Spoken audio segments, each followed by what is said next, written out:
Cômigo, maior cooperativa de Goiás, registrou um faturamento recorde em 2025 e, ainda sem projetar queda ou crescimento para esse ano, está apostando na construção de novas plantas.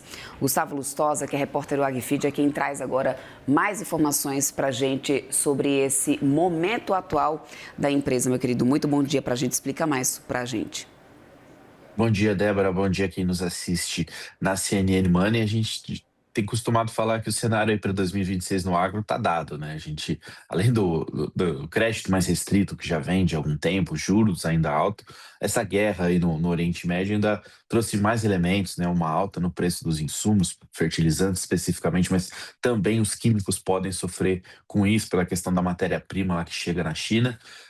E nesse cenário, até quem é grande, quem é gigante nesse caso, como é a cooperativa Comigo, lá de Goiás, também sofre, mas traça aí as suas estratégias para, né, driblar esse ano. Por que a gente está falando da Comigo? Na semana passada eu estive lá em Rio Verde, que é onde é a sede da cooperativa, porque eles sediaram ali a sua edição desse ano da Tecnoshow, que é uma das maiores feiras, a segunda maior feira agrícola do país, a maior do Centro-Oeste, né, em termos de país, ela só não é maior que a AgriShow, né? E foi uma feira que eu pude cobrir lá, acompanhar, fazer algumas entrevistas e captar um pouco do clima do agro, principalmente para a Comigo, que é, além dela ser uma das maiores cooperativas do país, né, faturou 14 bilhões de reais em 2025, ela é a maior empresa de Goiás. A gente está falando de uma empresa ali que, né, a parte industrial da Comigo produz óleos, produz farelo, né, vende soja, milho, enfim, é uma cooperativa principalmente focada em grãos. A Comigo anunciou no final do ano passado que ela vai e anunciou um investimento ali de mais de 1 bilhão, quase 1,5 bilhão de reais, para construir uma nova esmagadora de soja na cidade de Palmeira, de Goiás. E a perspectiva da Comigo é que essa planta comece a entrar em funcionamento esse ano. Ela ainda não vai estar na sua plena capacidade. Mas a ideia da cooperativa é justamente trazer para esse momento um pouco mais apertado produtos aí de maior valor agregado, né? Em vez de você vender a soja em grãos, você vende o óleo, você vende um farelo. Então, a expectativa da empresa, justamente para atravessar um pouco o ano, é essa. Quando essa planta estiver de fato funcionando, né, no seu ápice, a ideia da Comigo é que esse faturamento, né, que a gente viu de 14 bilhões, ele possa até dobrar, né? A cooperativa trabalhou com um cenário que até o final da década, né, a partir de 2030 mais ou menos, esse faturamento aí já esteja acima dos 30 bilhões de reais, mas até chegar lá tem esse cenário um pouco complexo. Para também ajudar as operações dessa nova planta, a cooperativa aí também planeja, né, para esse ano ali a construção de mais uma loja, né? A Comigo ela tem ali espalhada pelo estado de Goiás uma série de lojas ali de revenda de insumos, que também é uma grande vertical muito importante para os resultados, e também a construção de um novo armazém justamente para ajudar essa nova planta. E a Comigo ainda não deu esse passo, mas já estruturou o novo passo para depois dessa planta de Palmeiras de Goiás, que é uma unidade de produção de biodiesel. Essa vai ser localizada em Rio Verde mesmo, que é ali a cidade sede da Comigo. Mas quando eu falo de Comigo, né, que eu falei que semana passada a gente teve a Tecnoshow, né, que é a feira que a cooperativa organiza.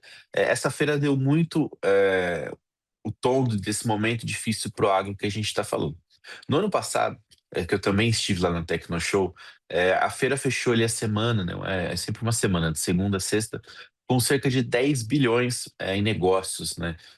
Isso contando ali tudo que os expositores vão passando para a cooperativa de contratos assinados, contratos a serem assinados. A própria cooperativa aproveita esse momento para vender muito os insumos ali para os seus cooperados e também para outros produtores, né? Só que esse resultado de 10 bilhões em 2025 caiu cerca de 30% nesse ano. Então, a gente está falando aí de um patamar mais ou menos de 7 bilhões de reais. A feira também trouxe menos pessoas, né? De 140 mil visitantes no ano passado, ela foi para 120 mil visitantes nesse ano. E uma coletiva de imprensa ali realizada no final da sexta-feira. Inclusive, no meio da semana não se sabia se ia ter essa divulgação desse resultado.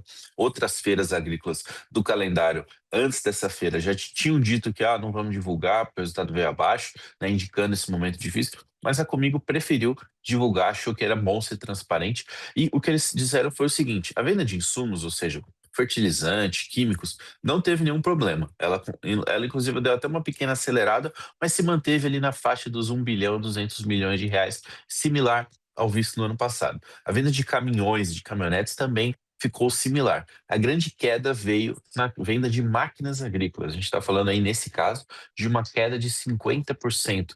E esse era muito nítido para quem visitava a feira. Quando você ia num stand ali de uma multinacional, por exemplo, de químicos, como uma Bayer, uma BASF, uma Corteva, uma Syngenta, esses stands estavam muito cheios. Mas quando você ia ali nas ruas da feira, que tinham os grandes stands de máquinas, né, John Deere, Case, a gente via um certo marasmo ali. Realmente, os stands estavam vazios. E isso acabou se confirmando aí em relação aos negócios. Ao longo da feira, conversando aí com alguns diretores e gerentes dessas empresas de químicos, eles citaram que os produtores, com muito medo da guerra escalar e essas incertezas que ela pode trazer, muitos já estavam antecipando as compras, né? A gente está falando de um agricultor que vai iniciar uma nova safra lá em julho desse ano. No momento, ele geralmente está plantando milho, o milho está crescendo na lavoura, então ele não precisa de insumos agora, porque são insumos que ele já comprou no passado.